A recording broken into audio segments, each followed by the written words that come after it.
Welcome to Off the Shelf. I'm your host, Yvonne Wolf. Today our special guest is James W. Graham. He wrote his first book called Victoria, The Kennedys, The Sailboat, and the Sea. Welcome, Jim. Thank you, Yvonne. Tell us how you decided to write a book on the Kennedys, like your first book. I mean, the Kennedys so well covered. It's kind of daunting. A lot of books written about the Kennedys. What made this story interesting to me, really, when I discovered the story was in 2009 when Ted Kennedy passed away, a senator for 47 years. There are only 3 other U.S. senators who have served longer than Ted Kennedy. And yet when he died, there were many people who got up and gave eulogies in his honor. But 4 different people got up and decided that the thing that really captured the essence of Ted Kennedy was their story of sailing with him on a sailboat called the Victoria. And so that told me that there was something about that boat that made it really special to the Kennedy family. The boat itself is on display at the John F. Kennedy Presidential Library and Museum in Boston. And there you learn that it was a boat that the family acquired when John F. Kennedy was 15 years old. And yet, here was Ted Kennedy when he passed away, and all of his friends telling stories of sailing with Ted on the Victoria. That told me that there was something about that boat that needed to be told. And as I researched it, I just discovered more and more about the family, and that the experience, the shared experience of sailing together, really seemed to tell a lot about the family. So it was a wonderful experience to research it, and I thought I found something unique when I came up with the idea. So you had some experience in Illinois politics, you say? You have written speeches, and does that help you to get to know your subject matter? Yeah, it was really kind of a wonderful marriage of my separate interests. I love to sail. I have a sailboat in Wilmette Harbor. But I also have worked in politics for many years. I worked for the Illinois House of Representatives, and then I went on to work for Governor Jim Edgar. And so I love politics, and of course, who doesn't find the story of the Kennedys fascinating? Yeah, such a legendary family. Legendary family, and so much tragedy and triumph, to be a little bit cliche. But there they are with this incredible story, and I thought that the story of the sailboat kind of pulled the legend and the epic story of the family together in a kind of a concise way. It was an interesting narrative device, I thought. So, yes. As a metaphor so many times, but also the actual experience of sailing. Yeah. So can you tell us a little bit about sailing for people who may not have sailed? I just learned a little bit of sailing through my husband. He had built a wooden boat as a woodshop teacher, and a few years back, and we tried to sail this, and to me, it's pretty scary because there's so much that goes on in a boat. You have to look at the wind, the water, the directions, and of course the vessel itself, how it responds. There is a lot to sailing a boat, and I love to sail. I'm not particularly good at it. I've raced a few times with other skippers. I generally crew, and I'm incredibly cautious. At the hint of a thunderstorm, I'm back into the harbor. But it is true that it takes a number of people to sail a boat together, and there's usually, if you're with other people, there's something for everybody to do. And that is one of the reasons that I think it had an important role in the growth and the family dynamic of the Kennedys, because they would often tell me that every time they sailed together, it was an adventure. Something new or different would happen, and that on a sailboat there was something for everybody to do, no matter the age. If you were to be a 12-year-old, Patrick Kennedy told me that even as a 12-year-old, he had an important role to play, because he could go forward on the bow of the boat and not cause the boat to shift too much, and it would preserve the flat sail plane of the boat and preserve the speed of the boat. So. Well, that's very true. You can't argue on a boat. Oh, they can argue. Believe me, they punch each other, they tell me. Yeah. Well, tell us, okay, now, this is your first book, and you were able to just call up the Kennedy family and interview them? So tell. Not quite that simple, but almost. Yes. Chris Kennedy lives in Kenilworth. He's one of the younger sons of Robert and Ethel Kennedy, and he agreed to sit down and talk to me about my idea for the book before I'd really written very much of it, and was very intrigued by the idea. Even shared with me a lengthy letter that he had written about his own sailing experiences as a keepsake for his own family. And then he offered to introduce me to other members of the family, and that led to me being able to interview quite a few of them. And wonderfully, he invited me to go sailing with the family at one point, where I got to meet Ethel Kennedy. And wow, what an experience! It was really wonderful, because yes. we're sailing right there in offshore from the Kennedy compound in Nantucket Sound, right where John F. Kennedy and Ted and all the other Kennedys have sailed all those years, in a boat identical to the Victoria. So, in fact, Chris owns a boat now that is called the Victoria, because the original is now a museum. Yes. Well, tell us a little bit more about this boat. This boat that they've had almost 50 years, a wooden sailboat.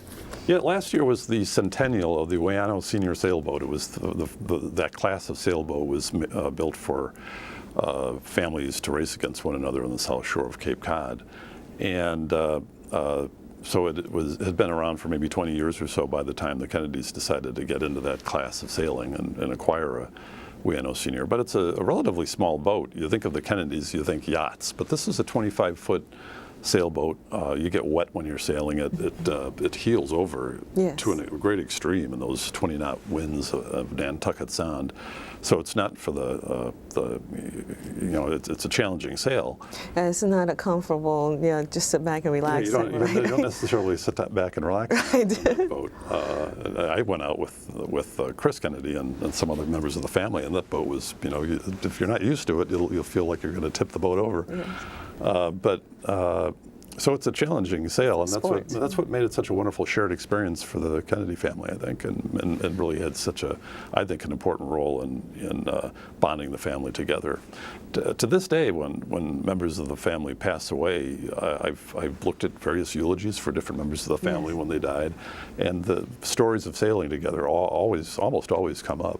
There was one. It's part of the heritage. It is. In fact, when one of the Kennedys was married, I think it might have been Kara Kennedy.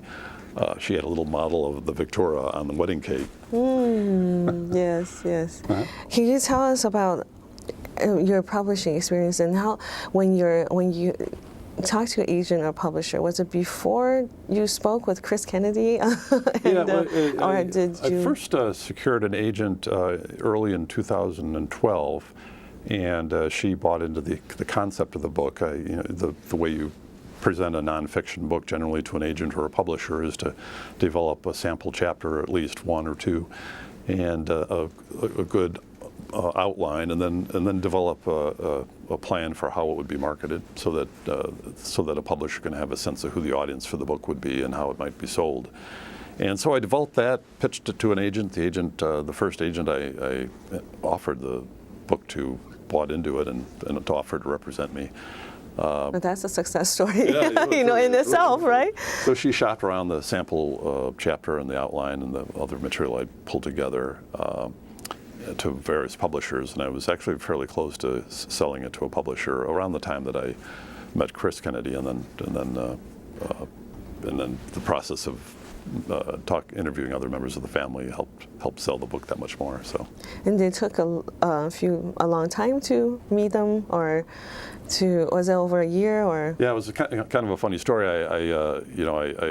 Chris was wonderful, and he met with me and he introduced me to other members of the family. But it was, was quite time-consuming to schedule individual members of the family for either an in-person interview or for a telephone interview. So it took a long time, and I just sort of knocked them one by one as I could get them. But at times it was a trial to get them on the phone. And then one day I was out in Cape Cod researching the book, and Chris invited me to go for a sail on their sailboat. We went on a smaller boat just like the Victoria, and then he said, let's go on, the family is going out on the other boat, why don't you come with me? And I went out on that boat, and suddenly there I am with about half a dozen members of the family. After all the time I'd spent trying to just get one of them on the phone, here I have half a dozen of them. And they proceeded on that sail to regale me with all these wonderful stories. What an inspiration your story is to all of us, because our viewers who love to write, just the idea that you write in the area where we feel that's so covered, right? Oh, there's so many books on the Kennedys. It's almost like scary to write something about that family. But I know many picked angle that's absolutely unique and central, right? Yeah, they say family. that a writer should write about what they know. Yes. And this, what do I know? I've grown up in the Midwest. What do I know about Cape Cod? yes. But I do know something about sailing, a little bit about sailing, and I did get to know the Kennedy family through the process of interviewing various members of the family. So I did get to know my topic very thoroughly, obviously, But gosh, the experience of getting to know Cape Cod was another wonderful part of it. I really enjoyed that part of the country, and I've had a few opportunities to visit. To revisit. So tell us, how is the waters out in Cape Cod? Is it choppy? Is it unpredictable? It's different from sailing in Lake Michigan. For one thing, they have tides, which we have no experience with here. And when you're racing, I discovered that it's really important to know whether the tide is going in or out, because it can affect how you navigate the waters. Unlike Chicago, the winds come fairly dependably every day around noon or 1 o'clock. You can count on a good steady breeze to blow in, often I believe from the southwest, if I remember correctly, and frequently at a good 20-knot speed. So it's a vigorous sail, to be sure. Well, tell us a little bit about the organizing of this book, because many writers have trouble organizing. So tell us a little bit how you tackled this. Yeah, I don't know how other writers put together a book. This is a work of nonfiction. It required a lot of research, so I tapped into a number of different sources, other books, other articles, my own interviews. And how do you organize all of that? I began with an outline, and just over the course of researching the book, I would just add another line to the outline wherever it fit into the story. And I began to collect, for example, scans of chapters of books or my notes. I began to collect it in computer files, and then I would put a hyperlink from a word in the outline to the file, and that would just make it easy for me to find the information I needed. To reference material, in the same so really, chapter. I really was happy with the way that worked out. I'd recommend that process to anybody else trying to tackle a book like this. And you said that the Kennedy families used Victoria to race against each other. Mm-hmm. So can you tell us about what kind of, how did they build their relationship on racing? They are a very competitive family? Yeah, they're famously competitive. Right? They really were. Joe Sr. was, they all loved him very, very much. But he was very insistent that they compete vigorously, that they do well in school. And if they, there's one moment where Robert F. Kennedy, apparently as a young man, was with one of his college buddies and joking about how poorly they did in a sail. And Joe overheard this, and it infuriated him. He just stood up and stormed out of the room and said, if you can't do your best, then you shouldn't do it at all. And he was, but as I said, as demanding as he was, they he showered attention on the children, and so they really loved him for all the other ways that he was such a great father. And I think that they were very, very competitive. And so they spent a lot of time on the water together, strategizing how to get ahead. You often hear these stories from members of the family about the theme of coming from behind. That no matter, you should never give up, because no matter how far behind you are, you can always get ahead. And there are a number of stories that I recount in the book of being behind in a sailboat race and somehow managing to win it. Mm. And that's a wonderful lesson. Carried into politics. You could be, at some point if you're a politician, at some point you're going to be behind. You just have to expect that. It's not where you are in the middle of the election race, it's where you are at the finish line on election day. And one of the things I found in my researching the book is that I thought that John F. Kennedy, when he decided to challenge Americans to go to the moon, that his experience as a sailor probably had an influence on him. Mm-hmm. Because at one point in the White House, he talked about how, if we beat the Russians to the moon, people are going to look back at us, and they said, they'll say, U.S. beat the Russians to the moon, and by gosh, they started from behind, because we were behind in the early 60s. That's right. We were certainly behind. Yes. We had, we didn't have the rocket power that the Russians had. We didn't have the experience launching satellites and men and women into space. And then somehow we got past where they were at technologically and got to the moon. And John F. Kennedy, when he spoke about going to the moon, used the metaphors of the sea. He would say, of space, this is the new ocean, and we must sail it. So I think he even took, befriended some of the astronauts and took John Glenn for a sail on the Victoria at one point.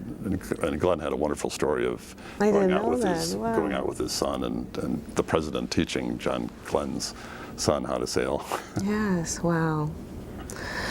Do you find that the sailing helped them also make quick decisions? Because you have to, right? I mean, you really have to sense what you need to do and do it.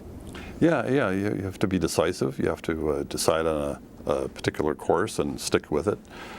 You do have to make quick decisions, especially when you're rounding a marker in a race. So I think it's a great life lesson, sailing, because it teaches you a lot of discipline. It takes a long. There are a lot of sailors who sail all their lives, and they're always learning some new thing about whether it's a new boat or a new tactic. So I think it's that taught them the importance of sticking to it and not giving up, and it was a great way to learn self-discipline, I think. Well, it certainly can help our viewers, with their children, right? How we raise them now with. It's a good point. It's one of the things that I thought is that Joe and Rose Kennedy decided to get their children into sailboat racing, and the children loved it. But I think they consciously saw it as a way to create a shared experience, something that the children could share with one another, and it would strengthen them as a family. Yes. And there's no question that it did that, because through all those years and all the triumphs and tragedies that happened over the decades, they always came back to Hyannisport and sailed together. And sometimes there's a story I recount in the book about when the oldest of the Kennedys, Joe, died in World War II. Some Catholic priests arrived at the house to deliver the news, and the children cried, and it was, needless to say, a terribly traumatic experience. But after a little while, things settled down, and later in the day, as the story goes, John F. Kennedy, they had planned on going sailing later in the day, probably for a race. John F. Kennedy said, Joe would want us to sail, so let's go out and sail. And they did. And to this day, often they come back, they reunite as a family at funerals or holidays. Yes. And even after a funeral, they often will, if the weather's right, they'll go for a sail together after they've, the service is behind them. So it's a wonderful tradition that they share, and I think, as I said, I think it's an important part of the family dynamic that made them what they are today. So share with us some of the stories that you learned from the Kennedys. Well, there's so many wonderful stories that I either came across in my research or that they told me. There was the one moment I mentioned that I had the pleasure of sailing with Ethel Kennedy and other members of the family. There was a time, probably in the mid to late 60s, when Ethel loved sailing. We had no senior sailboats. They had one called the Resolute. And she was also a person of very strongly held beliefs. And one of those beliefs was that sailboats always have the right of way over powerboats. And it doesn't matter how big the powerboat was. And in Nantucket Sound, you have these enormous car ferries that crisscross over to Nantucket Sound and Martha's Vineyard.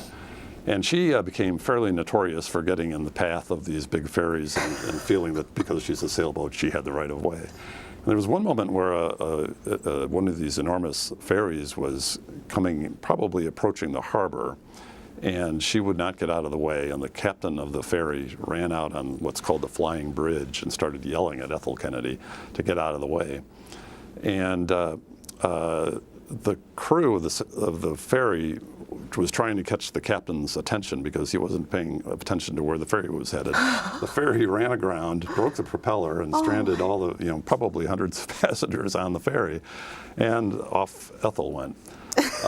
And I asked her about that. She said, she just looked at me, glared in my eyes, and said, "Sometimes when people are big, it goes to their heads." She thought of herself, I guess, as kind of a David to the ferry boat Goliath. But you know, there was that story. There's another one about taking Sammy Davis Jr. for a sail, which Ethel also recounted for me, which was apparently they invited him out for a sail on the Kennedy yacht, so to speak, and he thought, gosh, the Kennedy yacht. And they go out and see this little boat, which is either the Victoria or the... Yes, they're not big. So his heart sank, and then but he got on the boat, and all the kids and the family and the dog probably along with him, and they took him out, and he became seasick as he was out there. And he started to go down into the cabin, and they discouraged that because you don't want to get sick in the cabin. That's worse. Yeah. So they eventually he wanted to go back in ashore, and Sammy Davis Jr. So they said, "Okay, Sammy, we'll bring you ashore, but you're going to have to sing for us." And they turned the boat, headed ashore, and he went through the whole Sammy Davis Jr. songbook. Probably "What Kind of Fool Am I?" amongst those books, amongst the songs. And as he was approaching the harbor, the wind died, and they sat out there for quite a long time. He had to give an outdoor concert that evening, and apparently his voice was shot from having been out on the water singing. That's such a funny story. I can't believe it. And he probably didn't expect to have to do anything on the yacht, right? He thought he was just going to sit in back. He'd lean back on his deck chair, but you don't do that on a 25-foot Wayano senior sailboat. Right. Oh, and as a writer, did you know you were going to be speaking about a book after you're done? Because some writers aren't prepared for that part. Yeah, well, you know, I knew it would require some effort on my part to go out and promote the book. And I don't do a lot of public speaking or media interviews, although I work in public relations. That's right. I work with a lot of people who do it. So it's been a wonderful experience to get out and give speeches at local public libraries and go to bookstores. I had a chance to go to Martha's Vineyard. There's a famous bookstore called Bunch of Grapes bookstore that everybody includes on their speaking and visiting and book tour circuits. Yes. So I've had a chance to go to bookstores and libraries and give talks and to do media interviews, including a lot of radio, less as time goes by and as the book's been out for a little while. But I have a day job. I actually work for Walgreens up in Deerfield. Okay, for corporate public relations. So it's important for me to focus on that job. So do they let you just go on? They've been they've been generous supportive, in letting me get away from time to time to give little talks locally. So we have a writer out there. They really must think about how much time that this, after writing the book, will actually take too. They will. Yeah, it's important if you're going to write a book, whether it's fiction or nonfiction, but especially I think nonfiction, to be prepared to go out and talk about it. It's an important part of marketing the book, of course, but it's also really a very rewarding part of the experience of writing a book. I think is getting out and meeting people and hearing the questions they have, finding out what parts of the story they enjoyed and maybe you wrote something that you thought they'd find fascinating, but nobody ever asks you about it. Yes. So response, So what kind of response have you received? It's been wonderfully positive. Those who've reviewed the book have been very generous in their what they've said about the book, and there's opportunities to. The Chicago Public Library, for example, has a Carl Sandburg Award that they give out every year.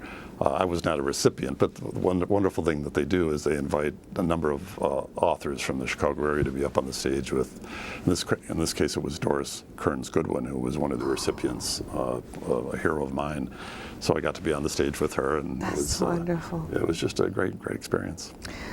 Well, you certainly have been very inspiring to us. Your stories are just like a dream come true for many writers because we don't all wish to write something that we know and we can be well supported to finish.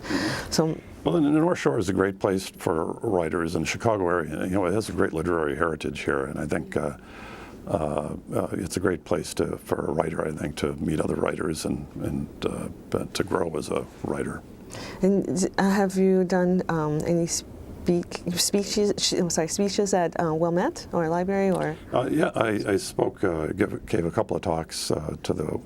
Actually, both the Wilmette has 2 Rotary clubs, and I've spoken at both Rotary clubs, and at the Michigan Shores Club and at the Sheridan Shores Club. Yes, and this fall at Glenview Library. And then coming up, I'll be speaking at the Glenview Public Library. So hope to see plenty of folks from Glenview there.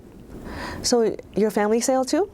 They do. My wife loves to sail. My son does not love to sail that much. I mean, he'll go out with us if we ask him, but doesn't have the enthusiasm that my wife and I do. Although one thing about my son that I must say is that he studied creative writing at Knox College and is going to go to graduate school and study it further. And he loves poetry. And one of the things that he really sort of engendered an interest in poetry myself, because I hadn't really been all that interested in it. But when I wrote Victoria, I discovered that the Kennedys love poetry, and that's something that they passed down generation to generation, especially a poem called Ulysses by Tennyson. And I think it was from my son I gained an interest in that aspect of the lives of the Kennedys and their love of poetry. So that's something that I think another part of the Kennedy heritage, something that they passed down over the generations. Well, it's beautiful to know that Victoria helped to bring the Kennedys together, and your writing the process of this book brought you closer to your family too. It did, yeah. Well, thank you very much, Jim, for being on our program. Yeah, thank you, Yvonne. And thank you for joining us. Please join us again next time on Off the Shelf.